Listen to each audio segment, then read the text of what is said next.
Welcome to the channel. My name is Chris. Today we're watching Battlestar Galactica.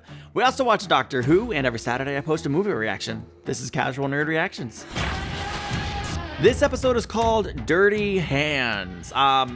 Listen, throughout this show, just about every character has gotten their hands dirty in one way or another. So, you want me to guess and think about what this episode might be about? I can't. It could be about any one of the people aboard the Galactica. As usual, though, I'm hoping we spend some time with our Cylon friends. Caprica 6? No? I really just want more Caprica 6 right now. Why? I can't tell you. She's such a fascinating character, and I need more. Will I get it or not? I don't know. Let's watch and find out. It is a treat to watch Battlestar Galactica with you every week, so thank you for being here. We are getting closer to the end of the season, and I'm super excited, and I'm really geared up to go into the final season. My rights as a colonial citizen to legal representation and full due process. Do you? He does. Trial. Heck yeah. At some point, we're going to stop talking about the trial, though, and we're going to do it, right? I promised I would keep us working. You must throw your body on the gear. It does occur to me Dirty Hands might just apply to someone who's, doing hard, dirty work. Thought we were subbing out mule maintenance to the civvies in Dogsville. Yeah, maybe Dirty Hands is a reference to oil rather than corruption. Although those go hand in hand sometimes. I don't know. But mechanics. Oh, wow. Look at him. That's cool. Tanked up and ready to roll. Roger that, Chief. Ready to roll. Gursky, Pollux, Redford, grab your crap before I chuck it in the cycler. Hold my undies the way I like. Fuck off. Think they let officers talk like that? They do. I've heard all of them say it at some point. They rejected my application for flight training. Why? Turns out I'm in a critical position, and my leaving would cause severe mission degradation. Truth is, we need you down here. You're the best avionics specialist we got. You do important work down here. Just as important as sitting in the cockpit. It is just as important, but it's not necessarily just as satisfying. Some people will find as much satisfaction in it. If she doesn't, then I would like to see her move up in whatever she desires, right? 6, 5. What the frack? Galactica skulls. Engine 2 thrusters stuck in full position. Engine 1 won't start. Oh no! Holy crap! Are they gonna fly right into Colonial 1? That would be a way to start the episode. Is it gonna hit or not? The fact that they didn't show it hitting and they went to this instead makes me think it's a false and it's gonna miss. Because if it was gonna hit, why wouldn't they just show it? So it hit, but it didn't do that much damage. Okay. The Tillium was seriously contaminated. Most likely it's a problem with the refining process. The refinery used to be the most reliable ship in the fleet. Now every day I start with a stack of messages complaining about working conditions, and we're on the run for our lives, and the guy wants to talk about overtime bonuses. 18-hour shifts for the past 6 months. How long do you think a man can keep that up? The Silence show up. We have enough fuel to jump the entire fleet at once. Oh gosh. You have a problem. Fix it. It's funny that when the gas flows, my phone calls don't get returned. But the minute there's a glitch in the fuel supply, kind of makes sense. FaceTime with Unfortunately. the president and the admiral. Maybe we should just start having more glitches. Is that a threat? It's like the book says. It is a threat, and that's unfortunate. But he also makes a good point. Did you say the book? What book? Guards arrest him for extortion and interrupting vital services during a time of war. Whoa, who's gonna do his job now? Wait, what book? He was quoting from Baltar's book. The ramblings that his lawyer smuggled out of the brig. Baltar wrote a book? I am thinking of having a good old-fashioned book burning. Oh gosh, no, don't burn his book. I would like to know what he wrote. We're not part of the ruling class, so we're stuck doing the dirty work. Ruling class? Where do you get that? Something I read Oh, by Baltar. Can't believe that anybody's reading anything written by that guy. ideas are dangerous, folks, apparently. Wait, I'm sorry. Why did he get arrested for reading the book? Should she be arrested too? I'm confused a little bit. Name one officer on the fleet that comes from a poor colony. Duala. Lieutenant Duala's from Sagittarium. Case in point.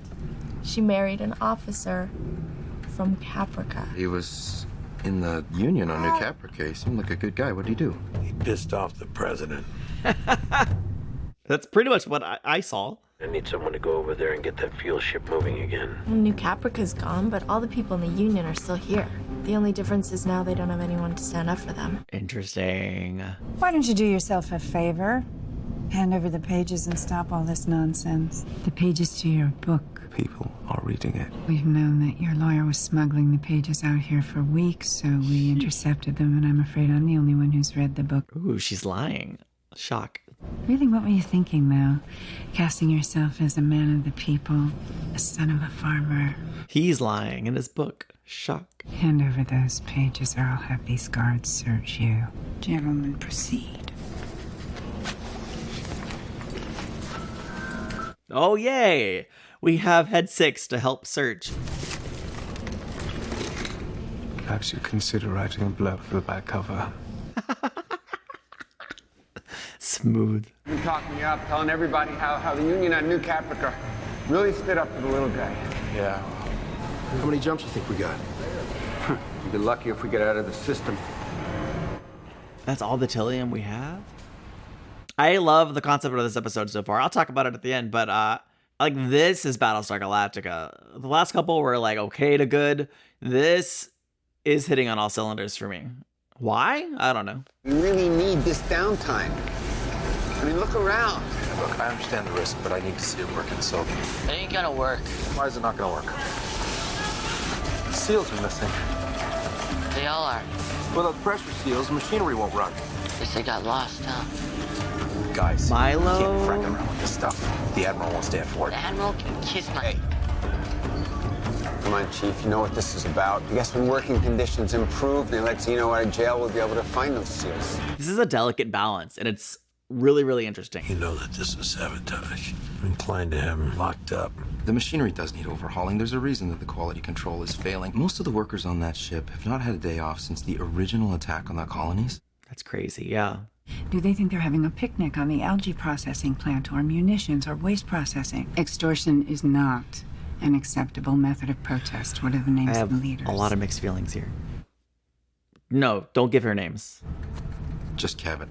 I will issue a warrant for his arrest. Madam President, they're just trying Chief. At the moment, I feel sympathetic for Rosalind and Adama and their situation, but they're definitely in the wrong to be arresting people and not engaging in this conversation differently. It's a delicate balance because these are things that need to get done for the survival of literally everyone, but we can't ignore the needs of the workers. They never get to have any time off. They never get to enjoy life. Like, they're going to run themselves into the ground. And they're probably there already, hence why we're in this situation. Why does he have a bloody head? Why has he been attacked? In the middle of the night, he's scratching the walls. He was in Cylon detention on New Caprica. You remember? Where are the seals? Oh, you son of a... Where are they? It doesn't matter. It doesn't matter. It doesn't matter. It doesn't matter.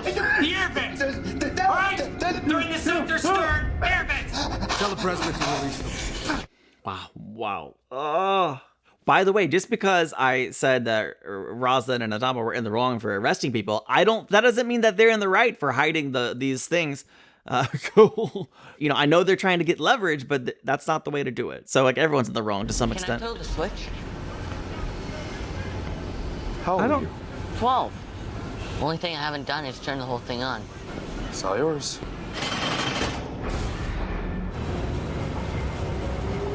There's children on every ship in the fleet. These children work in the refinery. Right, that is a problem. There have been families aboard the refinery ever since its beginning. I find it impossible to believe that Rosalind, from the beginning of the show, would take this stance. It is not ideal, I know that. There's nothing ideal about this fleet. Jobs are starting to be inherited. We don't know how long we're going to be on these ships. What if it's 10 years? Good point. Great point, Is that the future we want? That's a really good point. We will take people from other vessels and we'll put them on ships in the refinery. How's that, Chief? Thank you. Thank you. It's not easy. I don't really think I'm what you guys are looking for. I don't really have the skills. Says you're a farmer. I worked on a farm for a summer because I was saving up to go to college, architecture, but then Cylons attacked, and now I'm a farmer? How is that fair? Right. You could argue none of this is fair, but... If we make an exception for this guy, there's going to be 15 more right behind him. Look at him though, he's a kid. Look, this is just a temporary thing, okay? Excuse me, who am I supposed to talk to about this? There's nobody you can talk to, and that's clearly not fair. Your book, fact or fiction?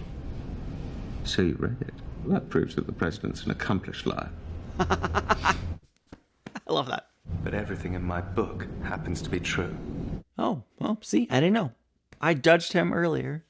I've known people from Airline. You don't sound anything like them. I've always found the Ireland dialect to be particularly hard on the ears. Something about the consonants that scrape the back of the throat.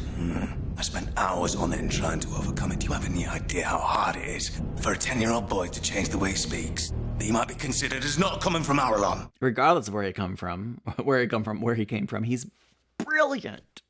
You do realize that none of that exists here. Coming from the mouth of a mechanic. We've kept democracy. We have government. We have rights. You've kind of kept the appearance of democracy. Like, you're trying, but it's so difficult to do. There's a question I ask at the end of my book. I'll save you the trouble of reading it. Do you honestly believe that the fleet will ever be commanded by somebody whose last name is not Adama? Good question. One set of rules for the aristocracy, and one set of rules for the rest of us. Like, I don't think that's Adama or Rosalind's intention. But I mean, it is kind of what's happening. What are their other options? I don't know. Those are problems bigger than, I can solve sitting here in my chair. Also fiction. So, but it's a nice, very interesting microcosm of society and culture. Oh, this show's great. We're giving assignments to all the new workers from the lottery. Looks like you put them right to work. That's a problem. Gotta find it, otherwise the ore that's still in the chambers will superheat and set off a chain reaction that'll blow us all to hell. Let's not do that. Right here, this is it. Got it? Oh, that seems like it could hurt your hand. All due respect, Tyrell does not work on the ship. Why is he the one trying to unjam it? Just can't get my hand around it. Oh, he's gonna lose a hand. Get in there. I can probably fit. Yeah. Oh no, he's gonna lose his hand. Oh, look, somebody's losing a hand. Pull on, there it is. He did it. He did it. He did it. Come on out. Oh, worse. Hey, I'm gonna be okay. You're gonna be okay.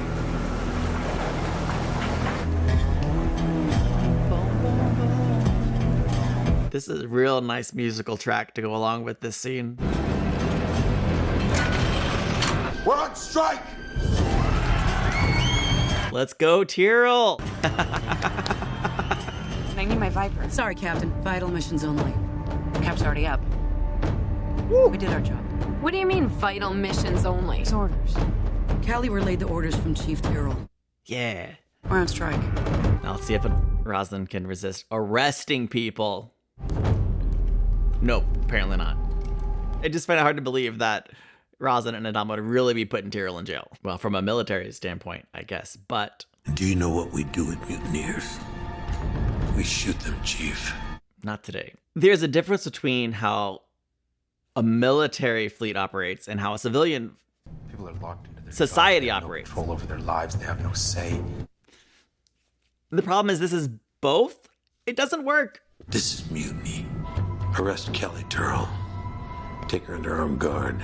Under what grounds? I'm gonna put her up against the bulkhead and I'm gonna shoot her as a mutineer. Are you out of your fracking mind? Immoral, disgraceful, abomination. Horrific. Adama's dead to me right now. Screw you. Screw you, Admiral Adama.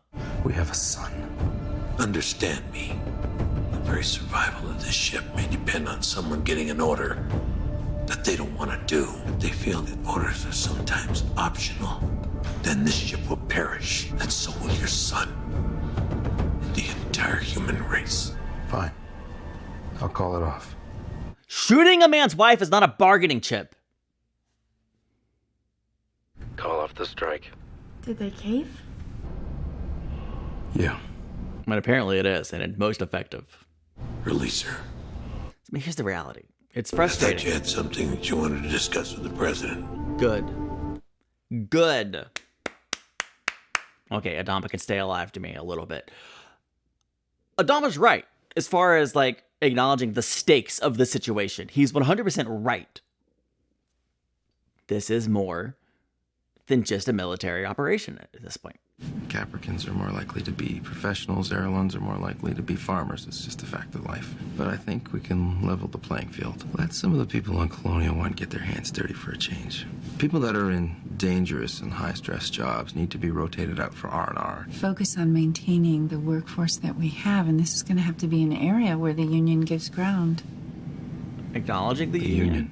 Chief, the workers in this fleet, they need someone to represent them in their interests. This sounds more like Rosalind. Chief, one of my nuggets failed to show up for basic flight instruction this morning. Sorry to hear that, Captain. Yay. Flight instruction began 20 minutes ago, Celix. You want to be a pilot or not? Yes, sir, but I thought that you will think when I tell you to think, Nugget. And you're out of uniform to boot. You have to be an officer to fly Vipers. And salute. Heck yeah. You are falling behind on your first day. To be fair, that's your fault. But it's kind of a good initiation. You know she enjoyed this. She is being nice. You know, by Starbucks standards. Okay, overall, this is a great episode. I just loved it. This is Battlestar Galactica. It deals with complicated issues that are very relevant today, especially coming out of 2023, which is the year of everybody striking, but in a unique, complicated, gray way. Like, what's the right answer here? What's the right solution? It's very gray. It's very uncertain. There's not a clear-cut thing because, like, Adama's points are strong, right? Like, the survival of humanity is quite literally at stake, right? We need people to keep doing their jobs. And, like, that's a non-negotiable fact. It simply is. At the same time, hello, people in leadership, we need to recognize it's been quite a long time. And just having people working around the clock was a temporary solution. When this thing first started, like, yeah, you're out of options. At some point, though, you have to acknowledge this has been slightly more permanent than anyone would have liked. And that's not a reality that is easy. It's unfortunate. It's difficult. It's challenging. And it's time to address the situation. Really, it's past time. But, you know, it is what it is. It's time to acknowledge that this is more than just a military operation at this point. And obviously we need people to do their jobs for our survival. But people are burnt out. And this is a new society. And it's complicated and it's messy. And I love that they dealt with this as best as they could. I enjoyed exploring all sides of this, thinking about the leadership side as well as the worker side and understanding how, like, you know, obviously, I think Rosalind, based on her character's history, would lean more on the side of, like, sticking up for the workers, but she didn't realize what was happening, and she needed Tyrell to point it out. And obviously, we saw her at the end, where Tyrell had clearly, you know, planted some ideas in her mind that were now reaping the rewards that they'd grown as she began to see things more for what they actually are. The only part of this episode that, for me, I just have a hard time buying is that Adama would threaten to shoot Callie. That to me is a bridge too far. I didn't like it. I don't believe Adama would do that, except for the fact that he did it. Let me know what you thought of that, and let me know what you thought of this whole episode. I thought this was a really interesting one, and I think, man, I could probably spiral and think about just the ideas and the story that was presented here. I loved, but I'm not going to. I probably could talk myself into a bunch of different perspectives and thought processes if I really wanted to, because it's really an interesting thing to think about. But I loved Celix getting to actually be able to do flight training, and you know Starbuck was having a good time at the end with the way she chose to tell her. If I thought she was actually in trouble, it would have been kind of annoying, but it was kind of a good time, to be honest. And having Tyrell pin the things on her was just a very nice moment. This, to me, is an episode of Battlestar Galactica, really dealing with the realities of our situation here as we're trying to survive, but also dealing with challenging and difficult issues. This was an episode that fired on all cylinders. If you're going to have a standalone non-arc episode, this is the way to do it. And I'm curious to see what next week brings. We are getting closer to the end of season 3, which means we're getting closer to starting the final season. And that just kind of like, we just started the show. We just started it. I'm so excited to see where we go from here. So if you're enjoying this, please be sure to check out Patreon if you're interested in watching the full episodes with me or getting early access. You can also get early access right here on YouTube as a YouTube channel member at the early access part. So feel free to check that out if you want. And yeah, I'll check you. I'll see you in the next one. Bye.